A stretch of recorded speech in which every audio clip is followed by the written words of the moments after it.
Run with discipline.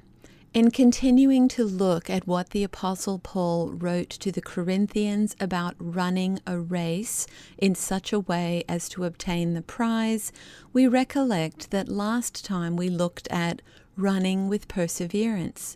Today we're going to look at running with discipline. 1 Corinthians 9:24-27 says, "Do you not know that in a race all the runners run, but only one receives the prize? So run that you may obtain it. Every athlete exercises self-control in all things. They do it to receive a perishable wreath, but we an imperishable. So I do not run aimlessly.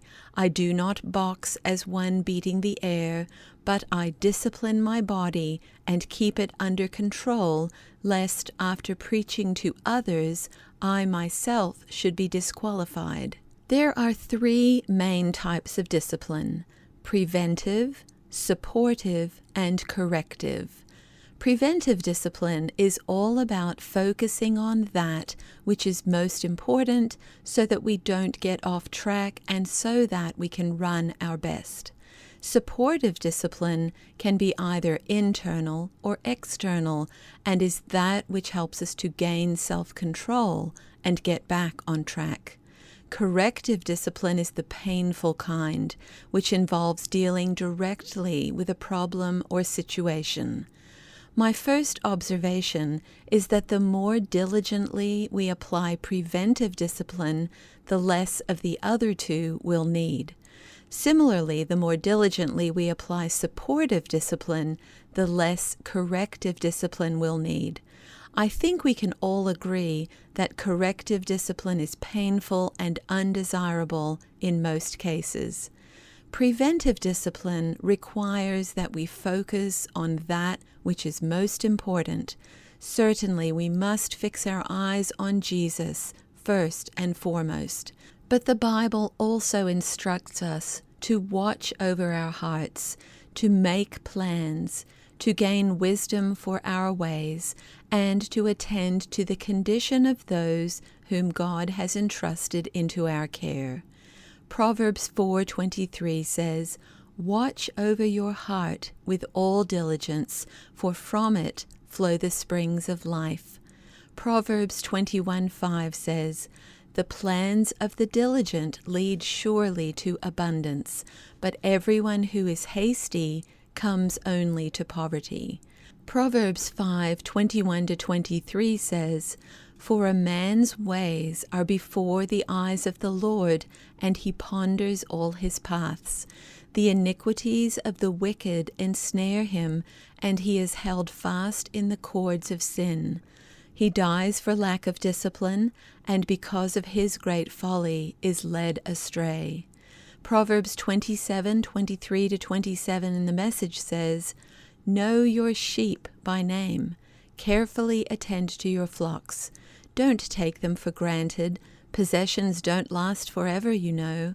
And then, when the crops are in and the harvest is stored in the barns, you can knit sweaters from lamb's wool and sell your goats for a profit. There will be plenty of milk and meat to last your family through the winter."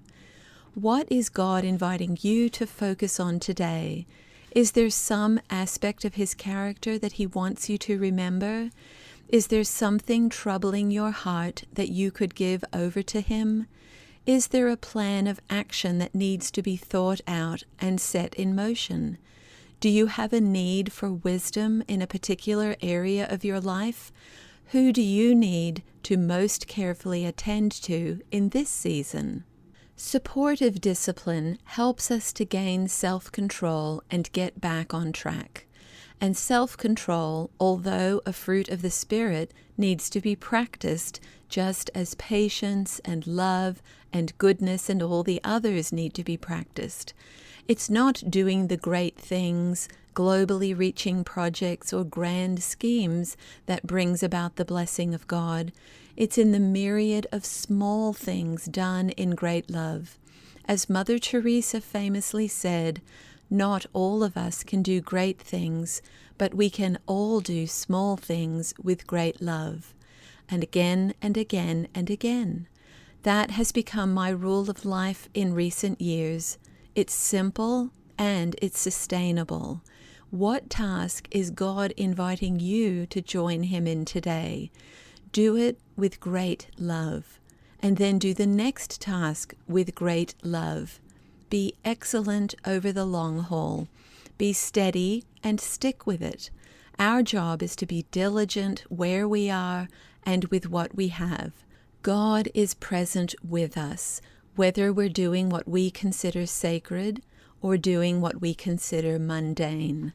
Perry Engel, a Brethren bishop, blogged this.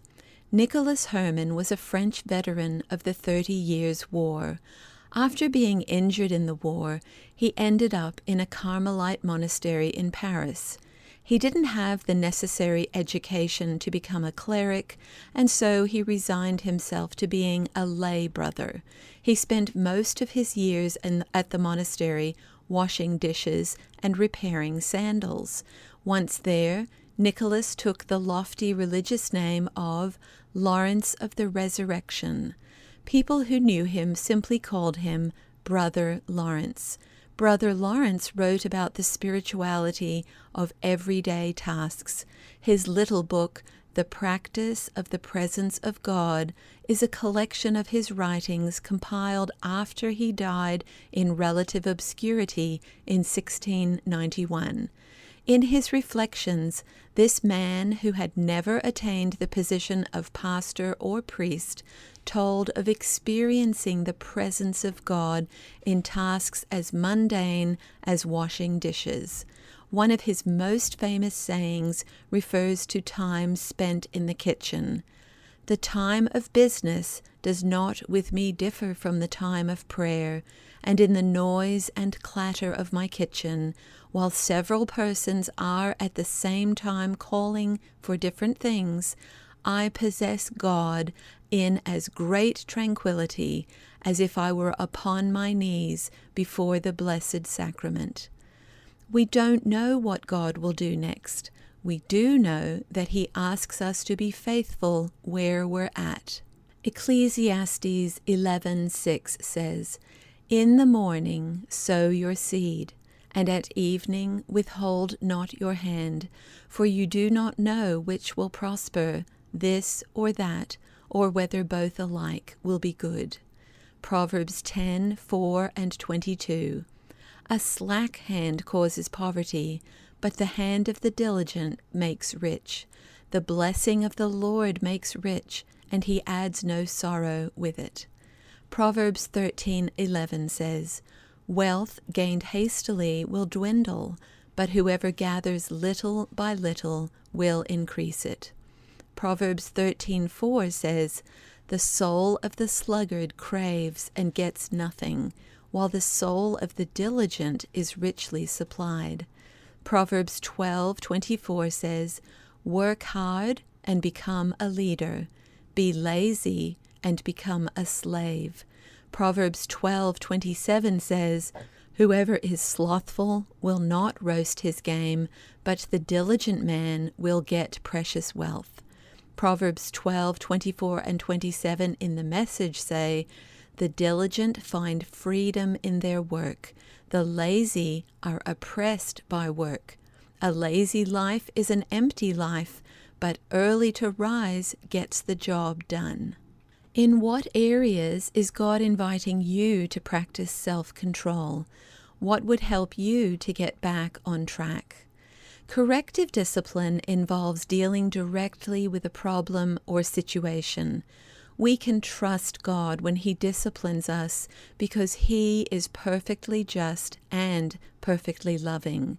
His discipline always flows out of His love for us. Because none of us has been consistently disciplined with perfect love and justice, we tend to have a hard time with this kind of discipline. For this reason, God has given us lots of assurances. Revelation 3:19 says, "I correct and discipline everyone I love, so be diligent and turn from your indifference." Proverbs 12:1 says, "Whoever loves discipline loves knowledge, but whoever hates correction is stupid.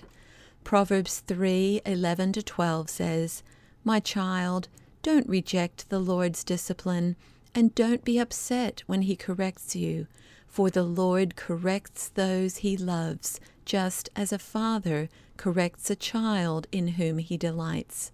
Let's run with discipline.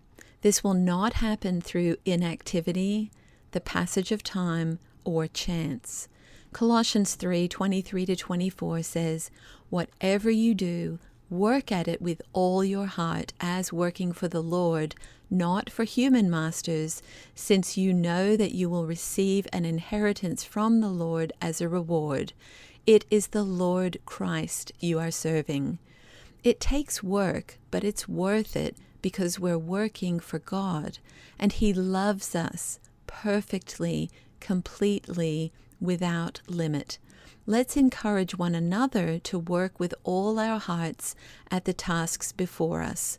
We have been given the greatest privilege in the world to make disciples of the young ones God has entrusted to us. Hebrews 12:1-13 in the Message says, "Do you see what all this means?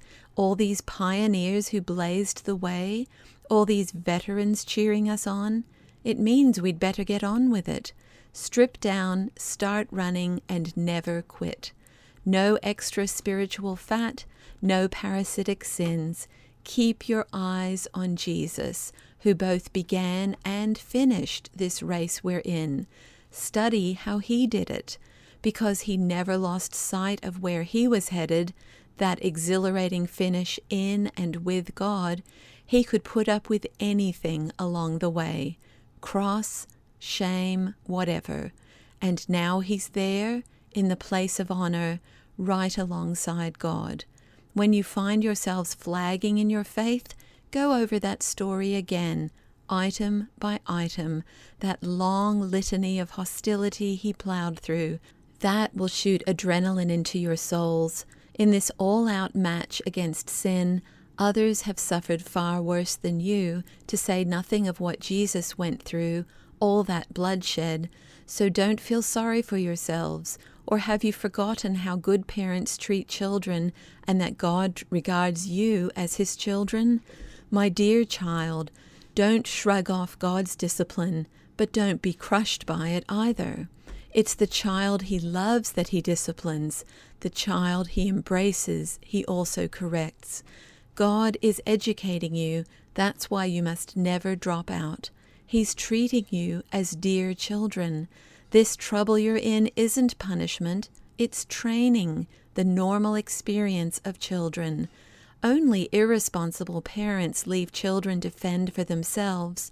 Would you prefer an irresponsible God? We respect our own parents for training and not spoiling us, so why not embrace God's training so we can truly live? While we were children, our parents did what seemed best to them, but God is doing what is best for us, training us to live God's holy best. At the time, discipline isn't much fun. It always feels like it's going against the grain. Later, of course, it pays off handsomely, for it's the well-trained who find themselves mature in their relationship with God. So don't sit around on your hands, no more dragging your feet. Clear the path for long-distance runners so no one will trip and fall, so no one will step in a hole and sprain an ankle. Help each other out and run for it.